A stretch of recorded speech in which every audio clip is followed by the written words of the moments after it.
Happiest mind के management हमारे साथ जुड़े हुए हैं। देखिए Q4 की बात करें तो कंपनी की डॉलर रेवेन्यू फ्लैट रही और मुनाफे में भी करीब करीब 32% की गिरावट देखने को मिली, लेकिन मार्जिन 2% से ज़्यादा का दबाव रहा उस पर। नतीजे और ग्रोथ आउटलुक पर बातचीत करने के लिए हमारे साथ जुड़ रहे हैं कंपनी के chairman and CEO Joseph Anantharaju और MD and CFO Venkataraman Narayan ji. बहुत स्वागत है आप दोनों का सीएनबीसी आवाज़ पर। सर सुप्रभात। सबसे पहला सवाल मैं आपसे ये जानना चाहूँगी, Q4 में नतीजों के हाईलाइट्स क्या रहे? बात की हमने रेवेन्यू में बढ़त रही है, लेकिन एबिटा स्पेशली और प्रॉफिट पर भी दबाव रहा। ड्राइविंग फैक्टर्स क्या रहे और साथ ही आप मार्जिन को कैसे देख रहे हैं? क्या बरकरार रखने की को लेकर कोई प्लान है आपका? अगर हम हमारे रिजल्ट्स को आप देखेंगे तो growth in constant currency quarter over quarter बहुत अच्छा रहा, 1.1%, और ईयर ओवर ईयर ऑलमोस्ट 28%। तो ये फंडामेंटल स्ट्रेंथ दिखाता है हमारा बिजनेस का। और जहां तक प्रॉफिटेबिलिटी का सवाल है, अगर आप देखेंगे ऑपरेटिंग मार्जिन में थोड़ा रिडक्शन हुई है। वो यही कारण है कि इस क्वार्टर में हमको एक सडन बैड डेट प्रोविजन लेना पड़ा, ऑलमोस्ट 12 करोड़ का बैड डेट प्रोविजन। अगर हम उसको एडजस्ट करेंगे तो तकरीबन 17%, 17.1% तक आता ही है हमारा ऑपरेटिंग मार्जिन। और एबिटा भी वही वही हाल है। अगर हम वो बैड डेट प्रोविजन को एडजस्ट करेंगे, वो सडन रहा था, और उसके एडजस्ट एडजस्ट करेंगे तो हमारा प्रॉफिटेबिलिटी में कोई कोई बदलाव नहीं है।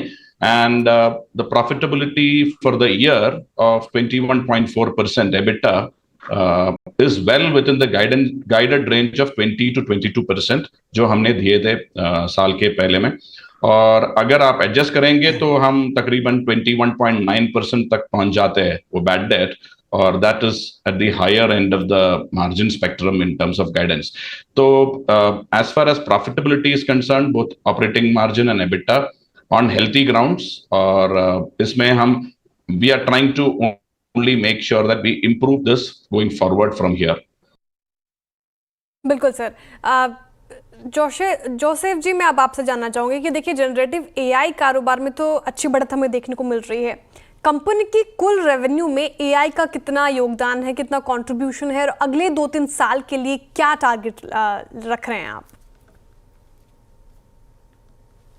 तो अगर आप जनरेटिव एआई बिजनेस यूनिट देखेंगे, उसका बनाने का 2 कारण है। एक तो डायरेक्ट रेवेन्यू जो है वो एक एडवांटेज है। दूसरा ये है कि जनरेटिव एआई का कैपेबिलिटीज दिखा के हम और बिजनेस जीत सकते हैं और कस्टमर के आंखों में डिफरेंशिएट भी कर सकते हैं। जहां डायरेक्ट रेवेन्यू की सवाल है, हम इस साल $5 मिलियन की टारगेट लिया है, और 3 साल में हम इसको $25 मिलियन तक ले जाना चाहते हैं। बिल्कुल। लेकिन जोसेफ जी, मैं आपसे ये भी जानना चाहूँगी कि बीएफएसआई सेगमेंट की बात करें तो वहाँ पे रेवेन्यू करीब करीब 11.40% की बढ़त रही। वहाँ पे बीएफएसआई में तेज़ी क्या आगे भी बरकरार रहेगी? और लॉन्ग टर्म के लिहाज से अगर आप देखें तो प्रोजेक्ट पाइपलाइन कैसी है आपकी? अगर आप बीएफएसआई रेवेन्यूज देखेंगे और FY24 और FY25 कंपेयर करेंगे, इधर आपको ऑर्गेनिक और इनऑर्गेनिक में डिफरेंशिएट करना पड़ेगा। हमारा जो एक्विजिशन किया प्योर सॉफ्टवेयर और ऑरियस, दोनों का बीएफएसआई रेवेन्यूज काफी ज्यादा है। प्योर सॉफ्टवेयर बैंकिंग में ज्यादा है और ऑरियस इंश्योरेंस में है।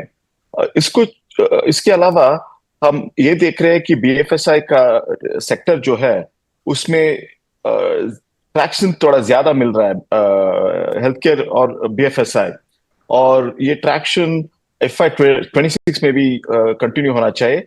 ग्रोथ रेट जितना आप FY25 में देखा उतना नहीं रहेगा, क्योंकि जैसे मैंने बताया था इनऑर्गेनिक रेवेन्यू भी है FY25 में, वो नहीं मिलेगा FY26 में। लेकिन अभी इस क्वार्टर में हमने काफी अपॉर्चुनिटीज देखा है इस सेगमेंट में, और हमें उम्मीद है कि FY26 में बीएफएसआई सेगमेंट अच्छा बर्ताव का कंटिन्यू करेगा। बिल्कुल बिल्कुल जोसेफ जी। नारायण जी, मैं आपसे अब जानना चाहूँगी फाइनेंशियल ईयर 2026 के लिए रेवेन्यू ग्रोथ का क्या टारगेट है? आप मौजूदा मैक्रो इकोनॉमिक स्थिति को देखते हुए मार्जिन और नए क्लाइंट्स एक्विजिशंस को लेकर क्या राय रख रहे हैं? हम तो अगले साल का टारगेट ग्रोथ ले चुके हैं। अभी थोड़े दिन पहले हमारा एक प्रेस कॉन्फ्रेंस हुआ था, उसमें बता चुके हैं कि हम डबल डिजिट ग्रोथ टारगेट कर रहे हैं अगले साल। As far as margin is concerned, यही रेंज रहेगा एबिटा का। We are trying to make sure that we are within the range of 20 to 22% अभी के लिए।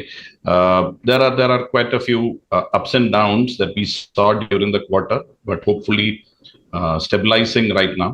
So the target is to maintain the profitability and maybe surely improve on it as well over the year.